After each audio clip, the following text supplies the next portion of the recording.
सब अनिष्ट समाप्त हो जाएगा, जन्म पत्री के दोष समाप्त हो जाएंगे। तिल को महादानों में 12 दानों में बताया। आपके पास जो धन है उससे गाय की सेवा, गोदान, भूमि का दान, तिल का दान।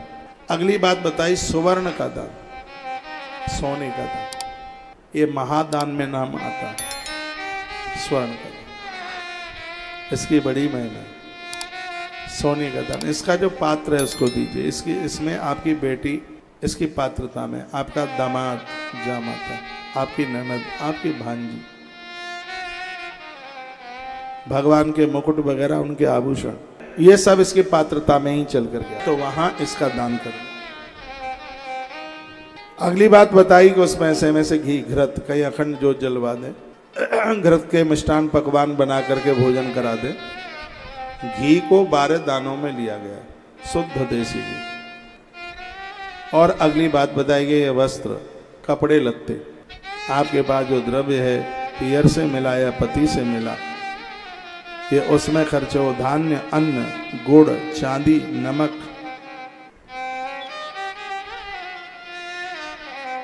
बोलो बांके बिहारी लाल की जय हो। अगला है पेठा, इसलिए तो हर एकादशी के दिन आपसे पेठे का दान करवा देते हैं।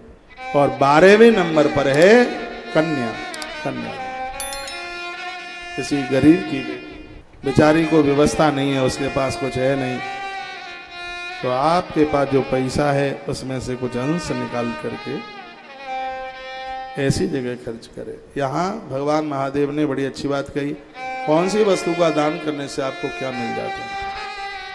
तो धन धान्याध्यासतानाम दुरितानाम निवारणम जलस्न्यादिमिस्तानाम दुरितानाम तु गोजलई।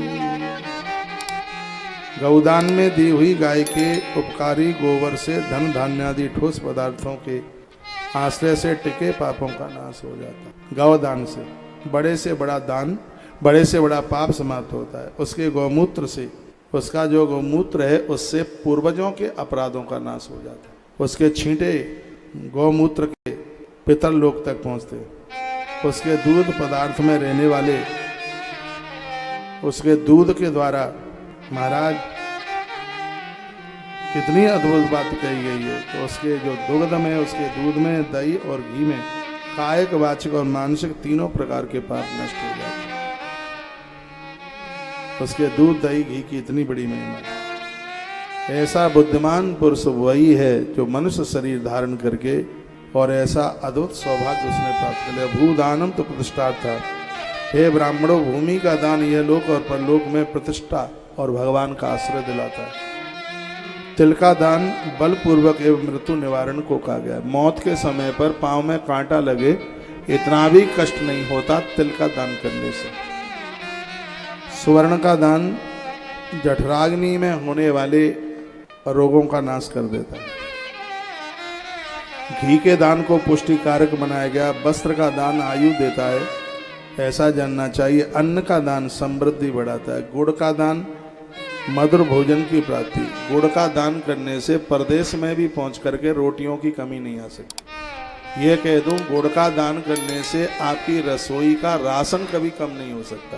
तो यह अतिशयोक्ति नहीं होगी। इसलिए तो मैं कहता हूं कि 500-700 किलो की क्यों काजू की कतली लाते हो? आते हो तो गुड़ लाया कर, वो गैया खाएगी, इससे तुम्हारी रसोई में बरकत बनी रहेगी। रसोई में किसी भी चीज़ की कमी नहीं आएगी। इस श्लोक पर तो मैं थोड़ा टिक मार का लगा दूं।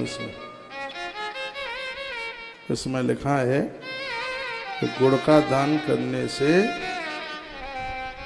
रसोई में कमी नहीं आ सकती। ये लिख दिया मैंने, कर दिया। चांदी के दान से बच्चों को, परिवार को शक्ति बढ़ती है। नमक का दान करने से षड रस भोजन की प्राप्ति होती है। नमक का दान करने से मृत्यु के समय पर, ये 2 दान इतने अद्भुत हैं। एक है सैया दान। सैया का दान करने से बिस्तर पर प्राण नहीं निकलते, और नमक का दान करने से बच्चा और पति परदेश भी गया होगा तो मृत्यु के समय उस जीवात्मा के पास में होगा।